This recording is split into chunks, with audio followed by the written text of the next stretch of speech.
I work for 2 years on a book, and it comes out and 2 days later I've got my first email. When is the next one coming out? You want people to be eager for your book. The downside is when the people forget the series even exists. Writing is hard. I sit there and work at it. A lot of writing takes place in the subconscious, and it's bound to have an effect. I know some writers can write on the road, but I'm not one of them. I have always been a dark writer. I spent a whole summer working on what proved to be a Game of Thrones. I have some other novels I want to write. I have a lot of short stories. I love the short story. I've never been good with deadlines. My early novels, I wrote by myself. No one knew I was writing a novel. I didn't have a contract. I've written some standalone novels, but a book series allows fans in. There's much more intense involvement. As much as I love historical fiction, my problem with historical fiction is that you always know what's going to happen. It's really irritating when you open a book and 10 pages into it you know that the hero you met on page 1 or 2 is gonna come through unscathed because he's the hero. This is completely unreal, and I don't like it. I tend to write one character at a time, but I don't write the entirety of one character at a time. I've said in many interviews that I like my fiction to be unpredictable. I like there to be considerable suspense.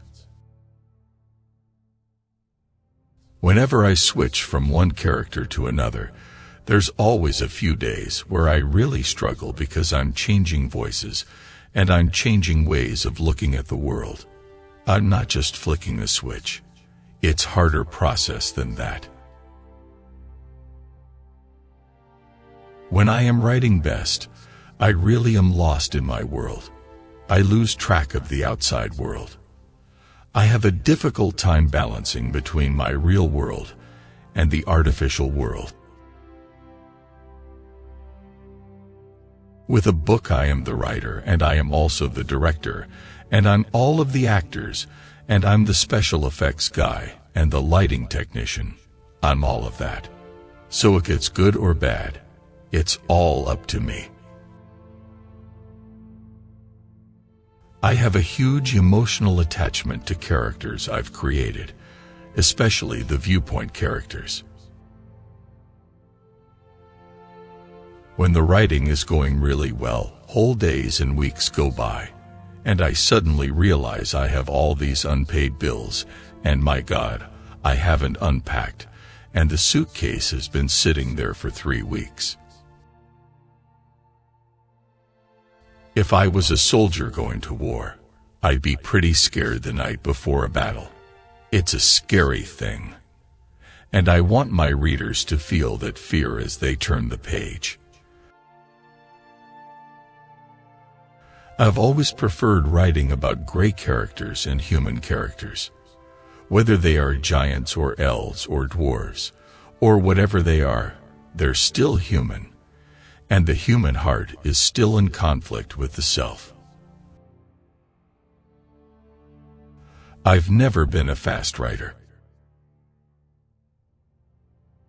All fiction has to have a certain amount of truth in it to be powerful. I have always regarded historical fiction and fantasy as sisters under the skin, 2 genres separated at birth. I write from this tight third-person viewpoint, where each chapter is seen through the eyes of one individual character. When I'm writing the character, I become the character and identify with that character. I worked out of Hollywood for 10 years, and I had my heart broken half a dozen times, so I know all the things that can go wrong. I try to make the readers feel they've lived the events of the book. Just as you grieve if a friend is killed, you should grieve if a fictional character is killed. You should care.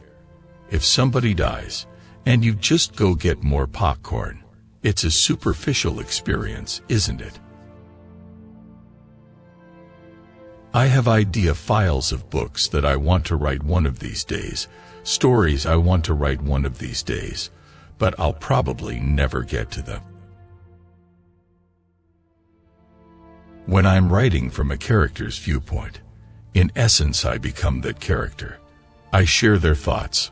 I see the world through their eyes and try to feel everything they feel. Start with short stories. After all, if you were taking up rock climbing, you wouldn't start with Mount Everest. So if you're starting fantasy, don't start with a 9-book series. I love fantasy. I grew up reading fantasy. I was a novelist first, but in the mid-'80s, I did work in television for 10 years, and yes, that was frequently the reaction to my scripts. People would say, "You know, George, this is great. We love it. A terrific script, but it would cost 5 times our budget to shoot this." I find religion and spirituality fascinating. I would like to believe this isn't the end, and there's something more, but I can't convince the rational part of me that that makes any sense whatsoever. There was part of me that wanted to see the world and travel to distant places, but I could only do it in my imagination, so I read ferociously and imagine things. There are writers, and I know some of them, who are very disciplined, who write like 4 pages a day, every day, and it doesn't matter if their dog got run over by a car that day, or they won the Irish sweepstakes. I'm not one of those writers. I wrote 6 pilots, none of which ever got picked up. When you stop trying, then it falls in your lap. I'm a huge fan of Tolkien. I read those books when I was in junior high school and high school, and they had a profound effect on me. I'd read other fantasy before, but none of them that I loved like Tolkien.